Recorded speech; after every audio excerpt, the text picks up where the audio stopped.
Adakah rancangan-Mu Tuhan bila aku mengalami sepi? Apakah kehendak-Mu Tuhan bila aku ditinggal pergi? Adakah rancangan-Mu Tuhan bila aku dikecewakan?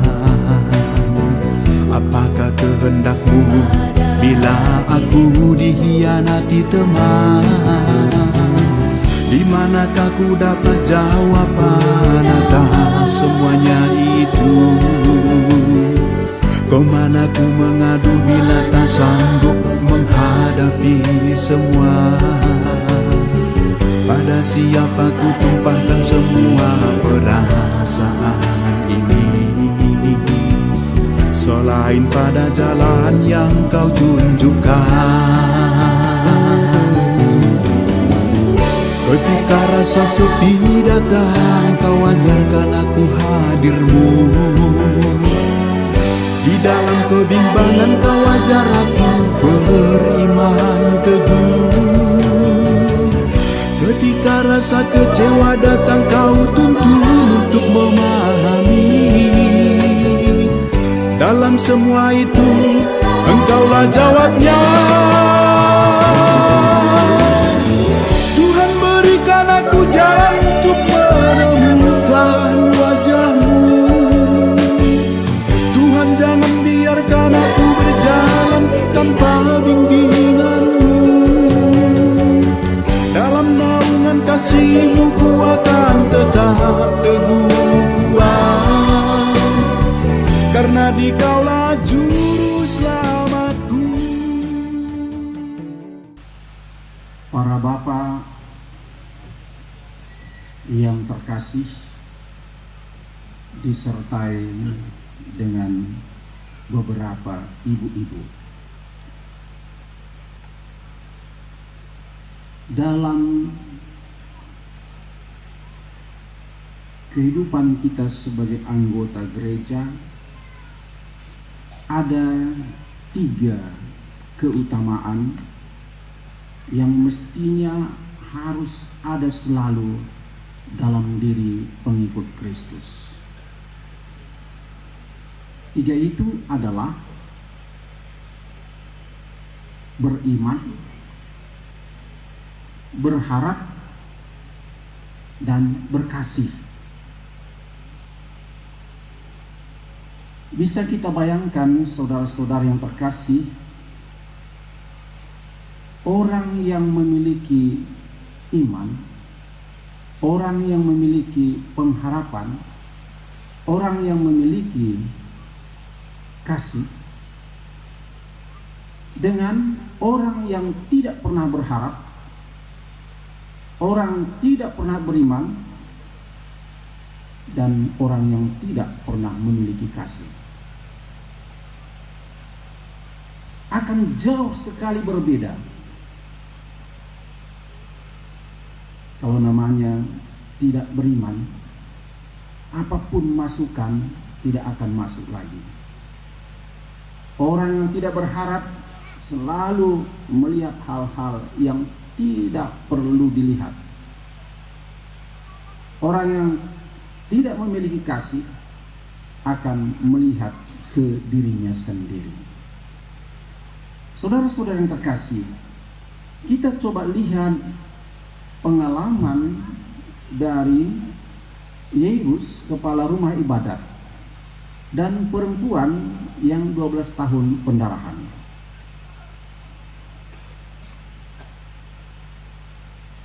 Perempuan, atau kita mulai dulu dari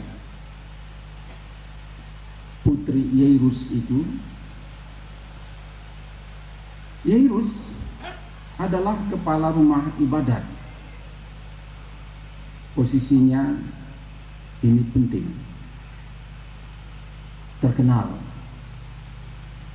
dihormati.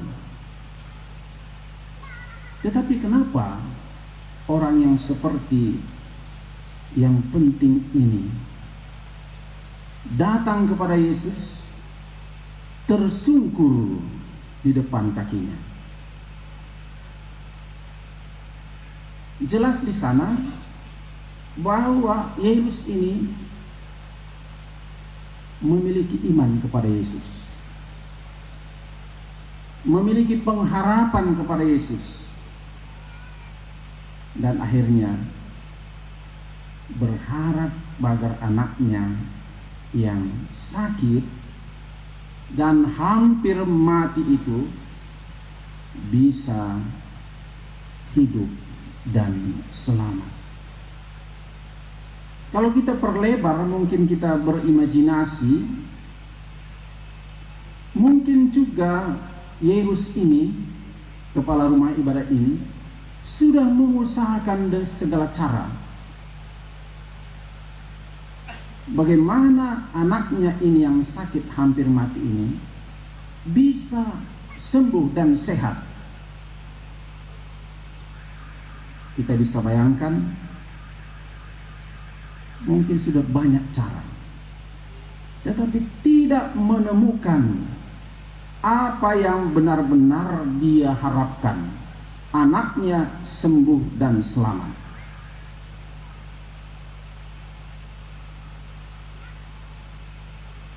Harapan muncul. Barangkali Yairus ini pernah mendengar siapakah Yesus itu, pernah mendengar apa yang pernah dibuat oleh Yesus ini di dalam masyarakat. Ia barangkali pernah mendengarkan bahwa Yesus menyembuhkan orang-orang sakit, mengusir setan, dan ini menimbulkan suatu harapan baru dalam keterputusasaan. Di sini pasti akan terjadi sesuatu yang baru.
depan sampai ke belakang sana, kita kaya dengan bakat-bakat.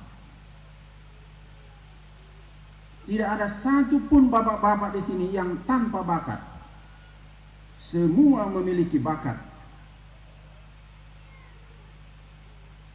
Bakat-bakat itulah yang kita tampilkan, yang kita nyatakan dalam bentuk pelayanan gereja. Kemarin dalam rapat beberapa waktu lalu, kami merancang memang supaya dalam pesta kebangkitan bapak-bapak separoki Santo Yosef ini, semua petugas liturgi itu harus bapak-bapak. Dan ternyata sekarang semua bapak-bapak, lektornya bapak-bapak, doa umatnya bapak-bapak, pemazmurnya bapak-bapak, pemasaknya juga bapak-bapak. Nah, nanti kita makan bapak-bapak yang buat itu, walaupun dia di belakang sana. Satu lagi kurang, tahun depan Mesdinar juga harus bapak-bapak.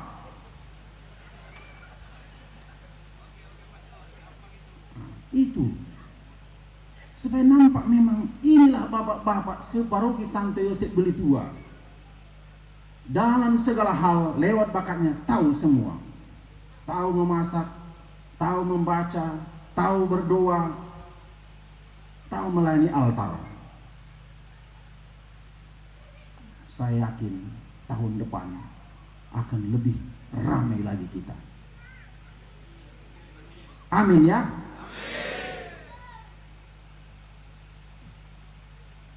Apalagi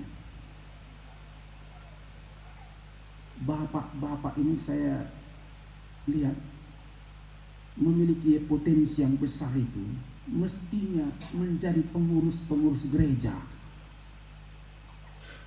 Jangan ada yang mengatakan aku tidak bisa. Semuanya kita tidak bisa. Tapi kalau diberi tanggung jawab, semuanya jadi bisa. Bahkan kalau disuruh membaca saja, kadang-kadang sebagai lektor, kadang-kadang ada yang menolak.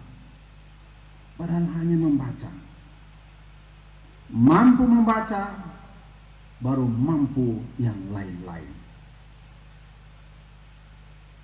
Inilah tugas kita.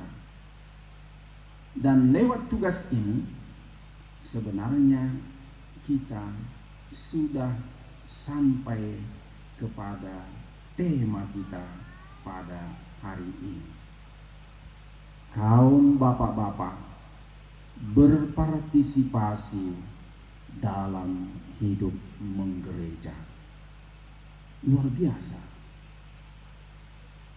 Sekali lagi, Bapak Ibu, saudara-saudara yang terkasih, kita harus sampai kepada satu kesadaran bahwa bapak-bapak dihargai oleh Allah, diakui oleh Allah, dan karena itu dipercayai oleh Allah. Untuk apa? Untuk menumbuhkan iman, baik untuk diri sendiri maupun untuk keluarga dan umat beriman maupun masyarakat. Menumbuhkan harapan. Jadi kalau datang bapak-bapak ini, ada orang lain datang, wah, langsung muncul harapan orang, kan bahagia kali kita. Ketika bapak-bapak datang, semua mengalami kasih. Saudara-saudara yang terkasih, nanti Pastor Efran yang ada di sana itu akan membuat bapak-bapak lebih mengetahui lagi bagaimana sebenarnya peran bapak-bapak di tengah-tengah keluarga, peran bapak-bapak di tengah-tengah gereja dan di tengah-tengah masyarakat. Semoga Tuhan memberkati kita. Amin.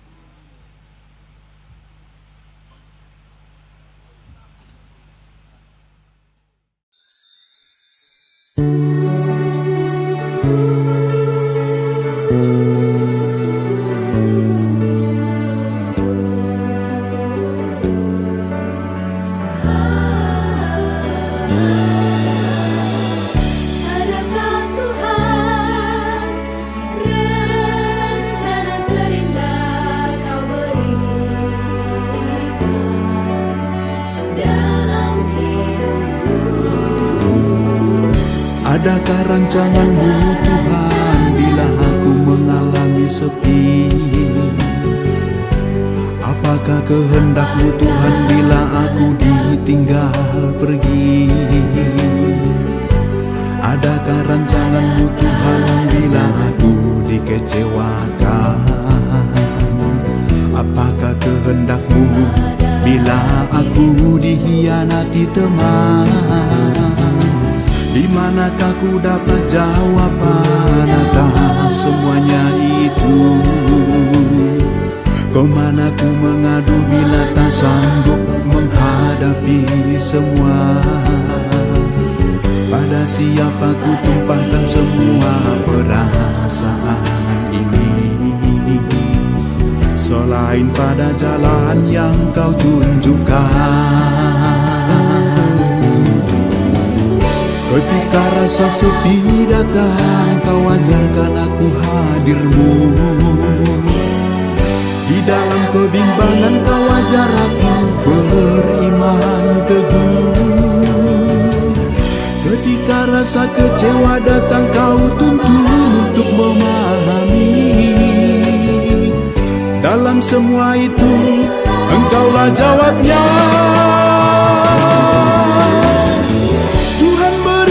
Aku jalan untuk menemukan wajah-Mu. Tuhan, jangan biarkan aku berjalan tanpa bimbingan-Mu. Dalam naungan kasih-Mu ku akan tetap teguh kuat, karena Dikaulah juru selamatku.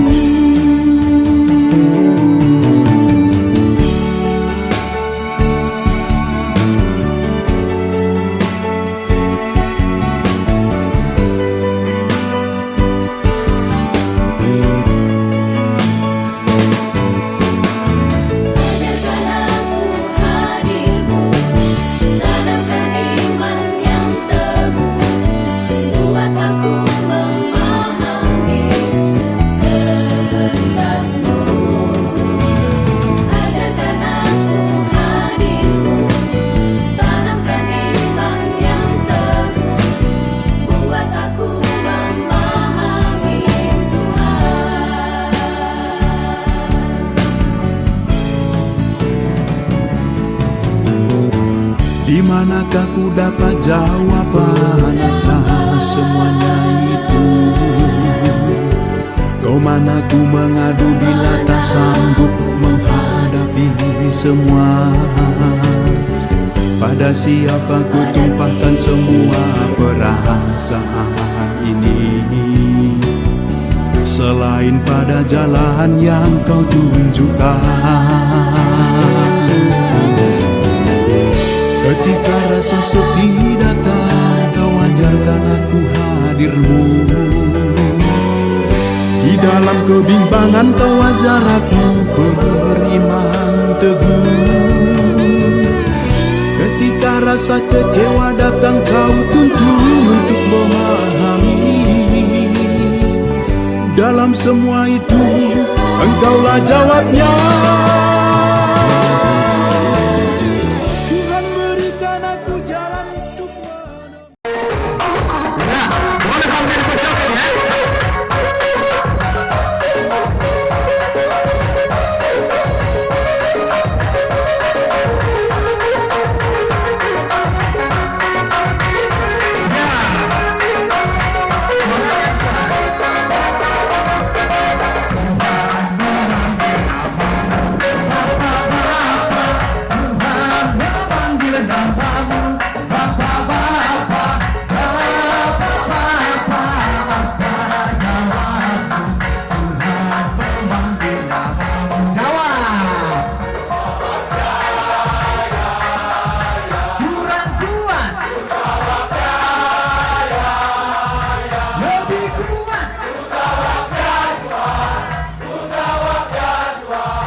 Ku jawab ya, ya, ya. Yang kuat. Ku jawab ya, ya, ya.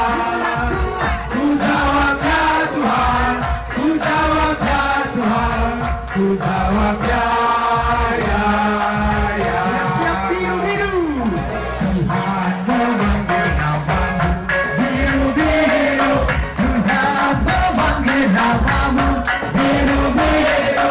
Biru-biru. Apa jawabmu? Tuhan memanggil namamu. Ayo dijawab. Jawab ya, ya, ya. Ku jawab ya, ya, ya. Kurang kuat. Ku jawab ya. Lebih kuat. Mantap. Siap-siap talung kenas. Tuhan memanggil namamu. Talung kenas. Tuhan memanggil namamu. Talung kenas. Talung kenas. Apa jawabmu? Tuhan memanggil namamu. Kuat. Kurang kuat.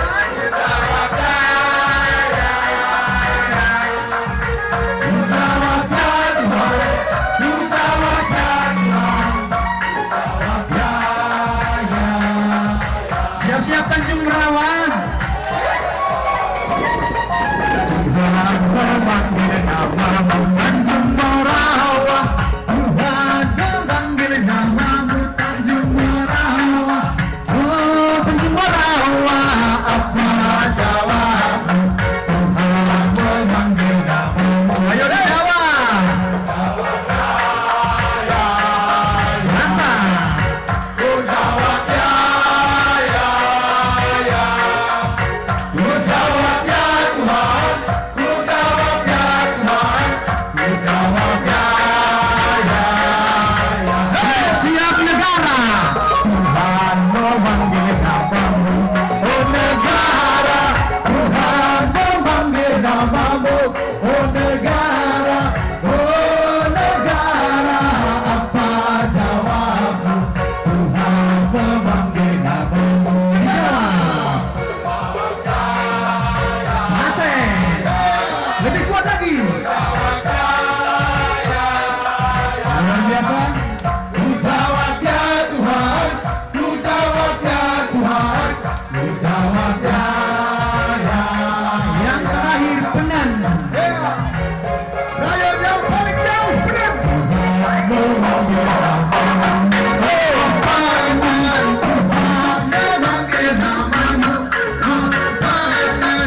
Oh Penan. Apa jawabmu? Tuhan memanggil namamu. Mantap. Ku jawab ya, ya, ya. Ku jawab ya Tuhan. Ku jawab ya Tuhan. Ku jawab ya, ya, ya. Luar biasa. Baik, tepuk tangan untuk kita semua. Apa tadi yang pertama? Beriman, berpartisipasi, berbuat. Coba ulang. Toa gaya. Oke, sekarang tangannya begini semua.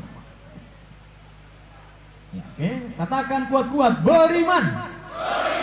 Kurang kuat. Berpartisipasi.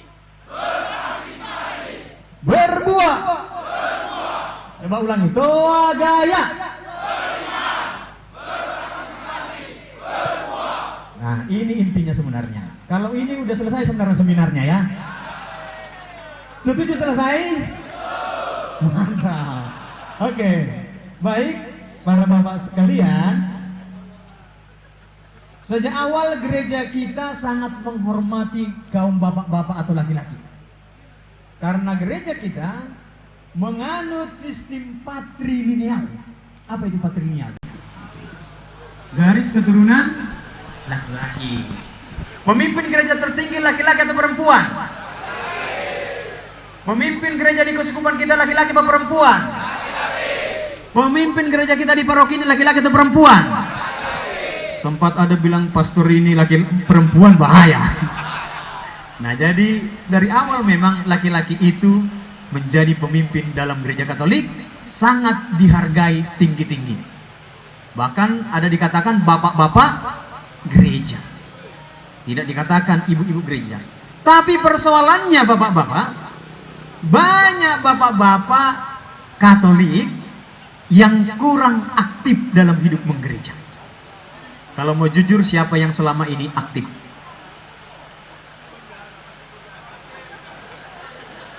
Ayo tinggi-tinggi. Dilihat pastor paroki lo dari atas. Siapa yang selama ini pasif? Wah, tapi ini awalnya ya. Maka kita harus aktif, partisipatif, jangan pasif parasit. Tahu bedanya? Kalau aktif partisipatif dalam seminar begini, wah, gini. Tapi yang pasif parasit udah datang terlambat, ngantuk-ngantuk, pulang paling cepat, makan paling banyak. Kira-kira ada nggak di sini yang pasif parasit? Ada?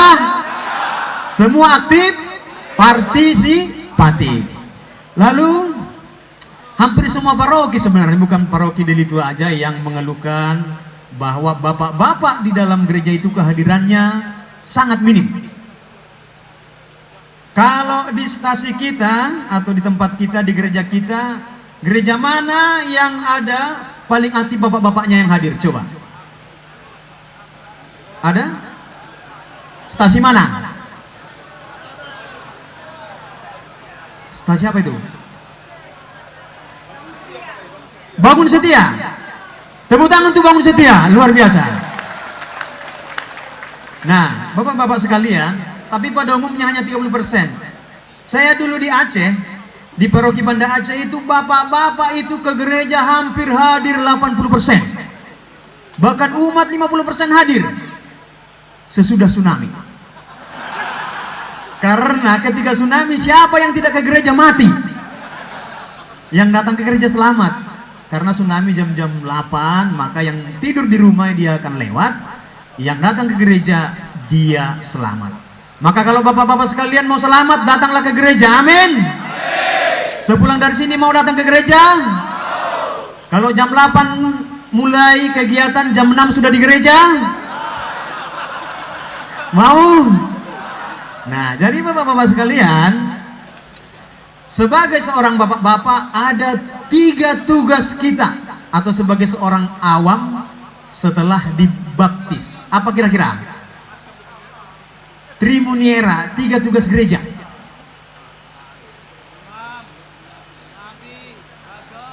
Sebagai imam, nabi, dan raja. Siapa di sini yang sudah dibaptis? Masih ingat kapan dibaptis? Enggak ingat lagi? Ingat siapa yang membaptis? Enggak ingat juga? Ingat waktu dibaptis apa yang dipotong? Lebih tak ingat lagi ya? Oke, nggak apa-apa. Nah, jadi tugas kita ada 3. Yang pertama sebagai imam, nabi, dan raja. Imam fungsinya apa bapak-bapak sekalian? Apa fungsinya? Pelayan. Jadi kalau ada imam itu pelayan. Kita jumpa sama pastor kan pelayan, sapu dulu rumah kami lah gitu. Imam terutama fungsinya menguduskan. Siapa di sini yang merasa dirinya kudus, tunjuk tangan. Gak ada yang merasa diri kudus di sini? Kadang-kadang tampangnya kudus tapi kelakuannya roh halus. Ada nggak? Kalau orang Katolik, foto Santo Santa, kalau kudus ada lingkaran di sini. Coba lihat dulu kepala kawannya, ada nggak lingkaran? Ada nggak? Atau yang ada tanduk? Ada lingkaran? Nah, jadi fungsi imam itu apa tadi? Menguduskan. Memang ini fungsi kami para pastor utamanya, tapi kita juga. Bagaimana seseorang bapak bisa menguduskan? Yang pertama harus menguduskan dirinya. Bagaimana cara menguduskan diri? Caranya dengan berdoa. Yang pertama, siapa yang rajin berdoa di sini? Bahaya sekali nih ya. Siapa yang malas berdoa? Yang malas-malas berdoa ini bertobatlah, sebab kerajaan Allah sudah sampai 6 rambe. Bahaya nanti kalau lama-lama ya. Oke, jadi dengan berdoa. Yang kedua, dengan mengaku dosa. Siapa yang 1 tahun terakhir ini mengaku dosa? Hanya beberapa orang. 2 tahun terakhir, 5 tahun terakhir. Siapa yang semenjak lahir ke dunia ini tak pernah ngaku dosa sampai sekarang? Nah, nanti berjumpalah sama pastor paroki ya. Sampai jumpa di ruang pengakuan dosa. Nah, itulah caranya menguduskan diri. Setelah kita kuduskan diri kita, maka menguduskan orang-orang di sekitar kita. Cara menguduskan diri juga menjauhi perjudian, kejahatan-kejahatan yang lain. Siapa di sini yang suka judi? Siapa yang suka main skater? Yang main slot? Ada enggak? Ada enggak? Enggak ada. Enggak ada yang ngaku. Nah, jadi setelah kita menguduskan diri, menguduskan orang lain. Di gereja, apa yang bisa kita buat dalam fungsi kita sebagai imam? Menguduskan. Memimpin ibadah lingkungan, dan lain semuanya. Pokoknya aktif dalam hidup doa di gereja.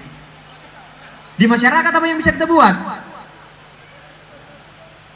Berdoa juga dalam kumpulan-kumpulan. Ada STM atau apapun namanya itu. Di tengah-tengah keluarga apa yang bisa kita buat?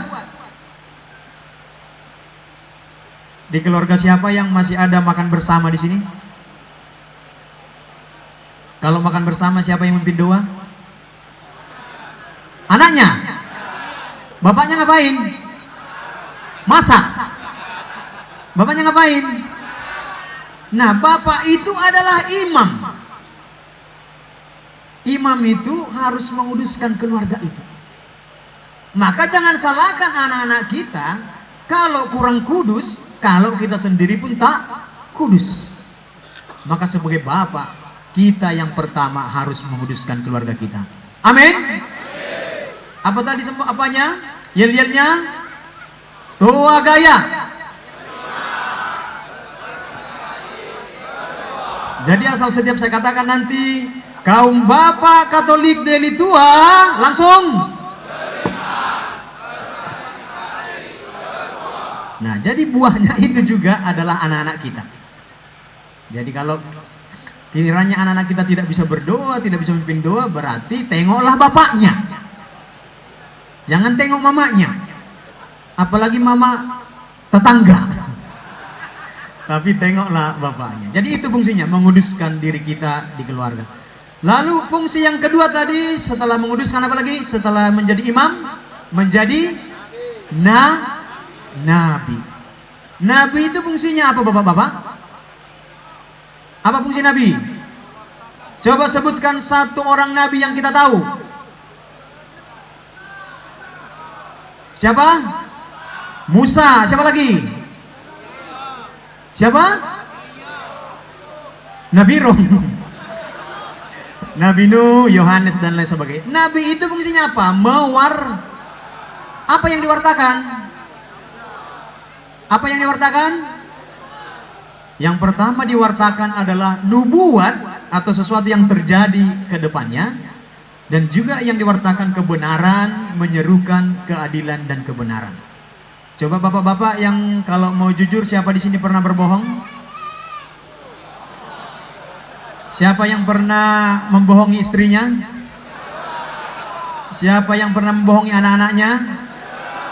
Siapa yang pernah membohongi pastornya? Berarti di sini semua para pelakunya ya. Nah, seorang nabi itu harus berkata jujur, harus mengatakan kebenaran, bukan bersaksi palsu dan lain sebagainya. Maka sebagai nabi, apa yang kita bisa buat di gereja? Mewartakan. Siapa yang pernah menjadi lektor di sini? Siapa yang pernah berkhutbah di gereja? Oke, itulah mewarta, itu yang pertama. Tetapi yang lebih penting Bapak Ibu, walaupun mungkin kita nggak pernah berkhotbah di gereja, yang paling penting adalah bahwa perkataan kita bisa dijamin kebenarannya. Tidak lain di mulut, lain di hati. Coba yang munafik di sini coba tunjuk tangan. Kira-kira bapak-bapak semua ini munafik apa tidak? Pengurus rayon munafik apa tidak? Pengurus paroki munafik apa tidak? Ketua panitia yang ada ini munafik apa tidak? Kok makin kuat suaranya? Pastor Sandepran munafik apa tidak? Pulang laku ya. Pastor paroki munafik apa tidak? Nggak ada yang berani. Nah, jadi tidak boleh munafik. Sebagai seorang nabi kita tidak boleh munafik, karena kita harus mewatakan yang benar dan juga menyerukan yang namanya keadilan. Yang berikut, imam nabi. Yang terakhir apa? Raja. Siapa yang merasa raja di sini?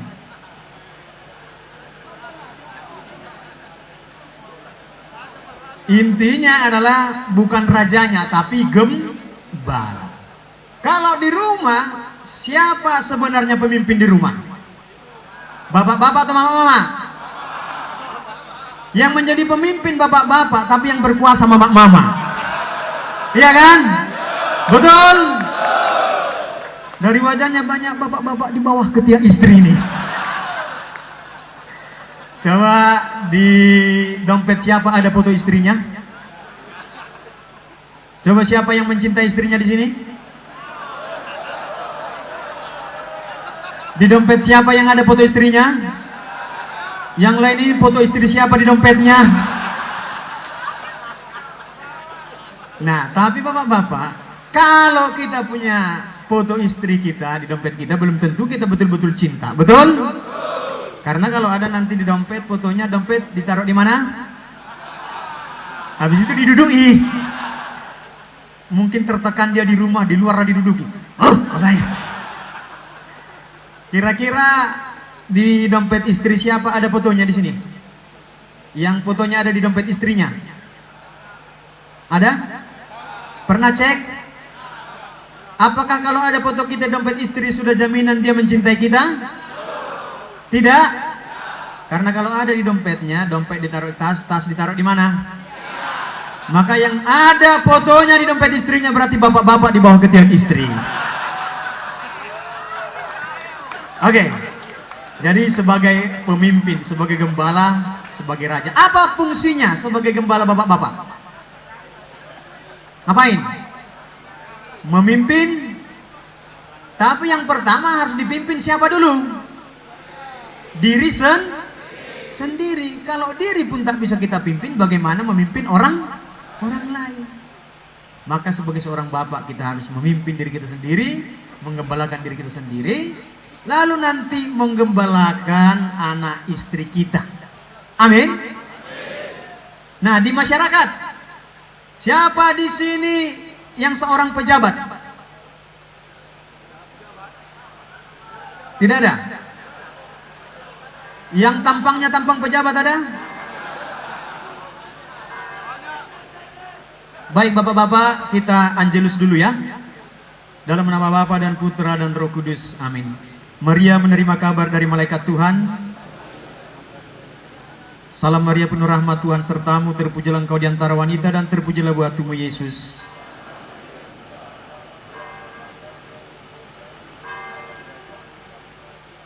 Aku ini hamba Tuhan. Salam Maria penuh rahmat, Tuhan sertamu, terpujilah engkau di antara wanita dan terpujilah buah tubuhmu Yesus.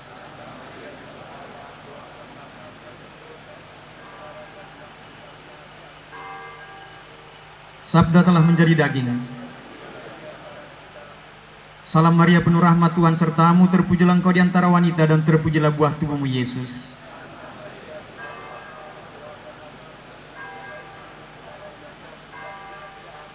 Doakanlah kami ya Santa Bunda Allah.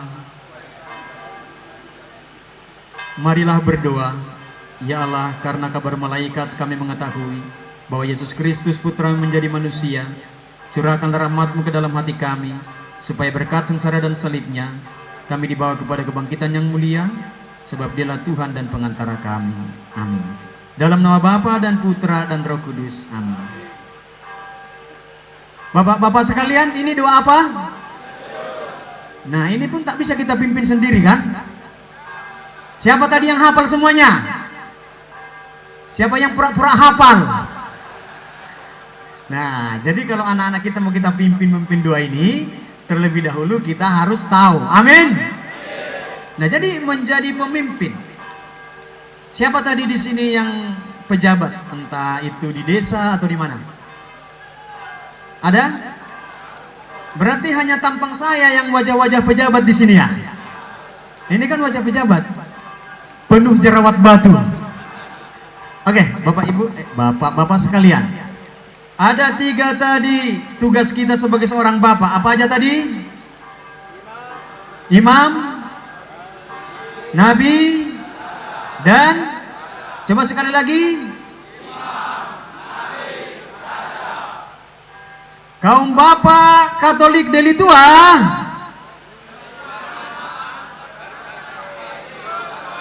Ulangi, kaum bapak Katolik Deli Tua.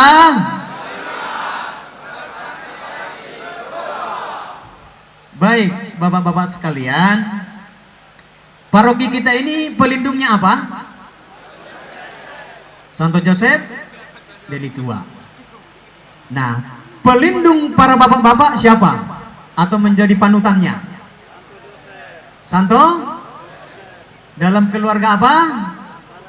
Keluarga Kudus Nazaret. Ada yang di sini bernama Joseph?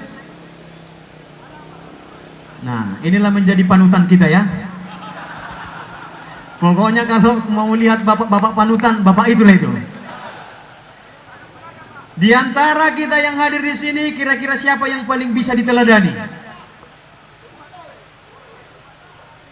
Yang paling tak bisa diteladani? Ngaku pula itu ya.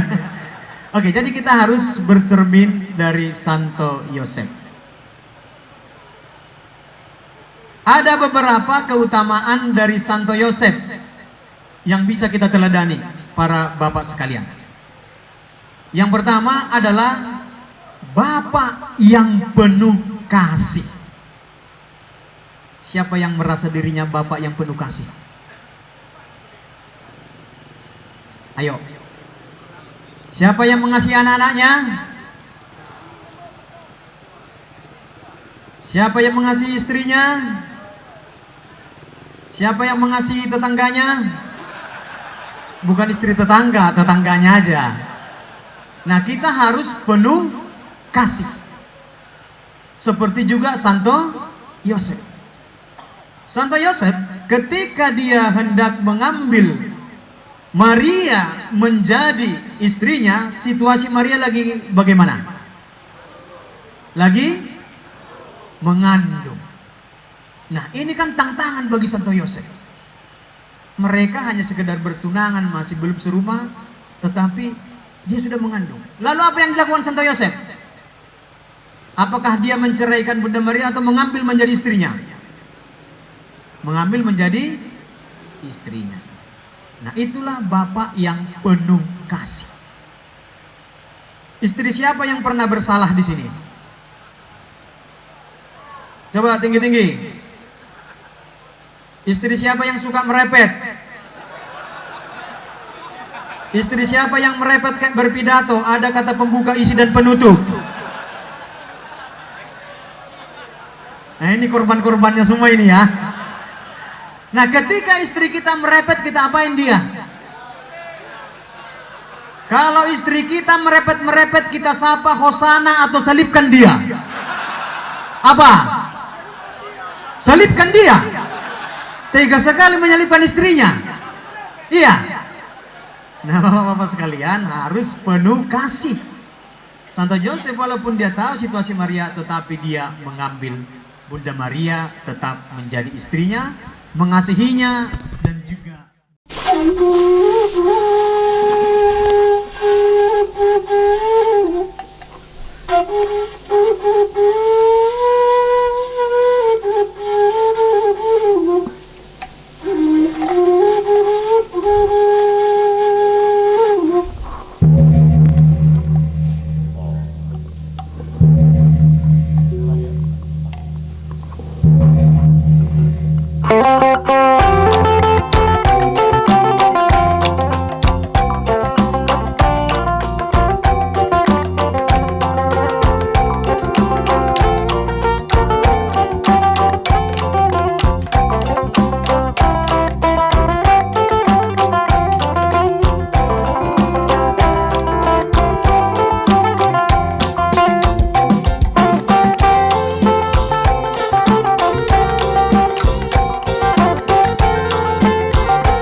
umat Katolik si Badia, tutuslah hati takrina ku gereja. Kata di batala si ban manci kepentang, gelahna kita ipasu-pasu di bata, gelahna kita ipasu-pasu di bata.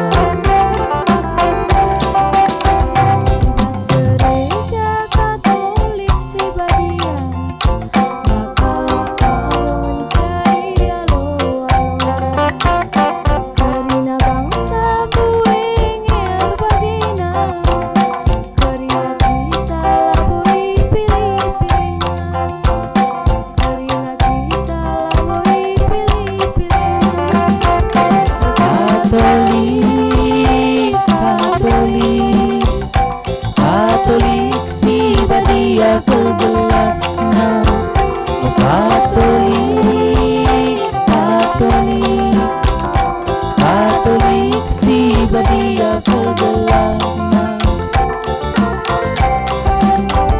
Amin nakaikin dia pagi pendahinta, lalu lupa kita muji-muji di bata. Wari kita pagi kujuma, pepitukan kita laus ku gereja, pepitukan kita laus ku